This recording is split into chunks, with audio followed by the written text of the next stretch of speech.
Today I am going to discuss the topic dispersion of light, which is part of optics branch in physics. What is dispersion? Dispersion of light is the phenomena of a splitting of white light into rays of constituent colors when it passes through the prism. Now we can understand the phenomena of dispersion through the figure. As we can see in figure, when a white light passes through the prism, then it deviates to its original path. Original path light का ये है. ये original path क्यों है light का, ऐसा हम क्यों बोल रहे हैं? क्योंकि लाइट की एक प्रॉपर्टी होती है कि लाइट स्ट्रेट पाथ में ट्रेवल करती है, बट फिगर में हम देख सकते हैं कि जो लाइट है वो अपने पाथ से डेविएट कर रही है और हर कलर की लाइट अलग अलग डेविएट हुई है. वायलेट लाइट, ब्लू लाइट अलग, इंडिगो अलग, सारी लाइट्स जो हैं वो अलग अलग पाथ से डेविएट हुई हैं.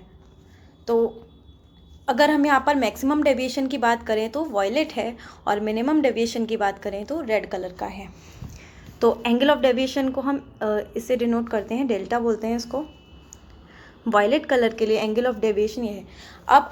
अभी हमने ये तो बता दिया कि एंगल ऑफ डेविएशन जो है मैक्सिमम है किसका, वायलेट कलर का, और मिनिमम किसका है, रेड कलर का. तो ऐसा है क्यों? मिनिमम डेविएशन रेड कलर का है और मैक्सिमम डेविएशन वायलेट कलर का है. ऐसा क्यों है? मैक्सिमम डेविएशन वायलेट कलर का इसलिए है क्योंकि जो डेविएशन है, एंगल ऑफ डेविएशन है, डिपेंड करता है किस पर, रिफ्रैक्टिव इंडेक्स ऑफ लाइट पर. यहाँ पर रिफ्रैक्टिव इंडेक्स हर कलर के लिए अलग अलग है. तो अभी हमने बताया कि रिफ्रैक्टिव इंडेक्स जो है वो एंगल ऑफ डेविएशन पर डिपेंड करता है. तो ऑफ डेविएशन डिपेंड करता है रिफ्रैक्टिव इंडेक्स पर. तो अब जब सारे कलर्स की रिफ्रैक्टिव इंडेक्स अलग अलग है तो एंगल ऑफ डेविएशन भी अलग होगा. और maximum refractive index violet colour के लिए है, इसीलिए एंगल ऑफ डेविएशन मैक्सिमम किसका है, वायलेट कलर का. और अगर बात करें यहाँ पर रिफ्रैक्टिव इंडेक्स रेड कलर के लिए तो वो मिनिमम है, इसीलिए सबसे कम डेविएशन जो है वो रेड कलर के लिए है. अब ये विवग्योर जो है ये इसे हम वाइट लाइट जो है इसको बोलते हैं mixture of 7 colours, which is विवग्योर. VIVGYOR. Violet, indigo, blue, green, yellow, orange and red. और इन सभी की जो वेवलेंथ है वो डिफरेंट होती है. अभी तो हमने ये जाना कि डिस्पर्जन क्या होता है. बात करेंगे कॉज की, कि कॉज ऑफ डिस्पर्जन क्या है, डिस्पर्जन होता क्यों है.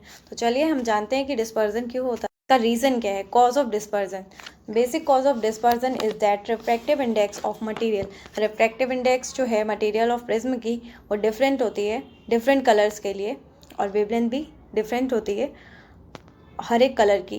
कॉची फॉर्मूला से हम ये रिलेशन जानते हैं कि जो रिफ्रैक्टिव इंडेक्स है वो इनवर्सली प्रोपोर्शनल है स्क्वायर ऑफ वेवलेंथ के. तो जितनी ज़्यादा रिफ्रैक्टिव इंडेक्स होगी जितनी कम वेवलेंथ होगी उतना ही ज़्यादा रिफ्रैक्टिव इंडेक्स होगा. ये इनवर्सली प्रोपोर्शनल है एक दूसरे के. और रिफ्रैक्टिव इंडेक्स जितनी ज़्यादा होती है उतना ही मीडियम डेंसर होता है और उतना ही लाइट बेंड करती है नॉर्मल की तरफ. ये अभी हम डिस्कस कर चुके हैं.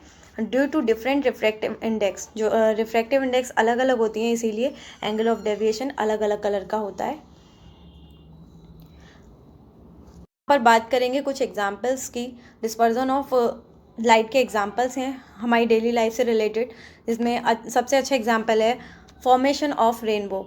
रेनबो क्यों फॉर्म होता है? जब हमने देखा होगा कभी भी बारिश होती है उसके बाद अगर धूप निकलती है तो हमें कभी कभी रेनबो देखने को मिलता है. तो ऐसा क्यों होता है? कुछ ड्रॉपलेट्स होते हैं जो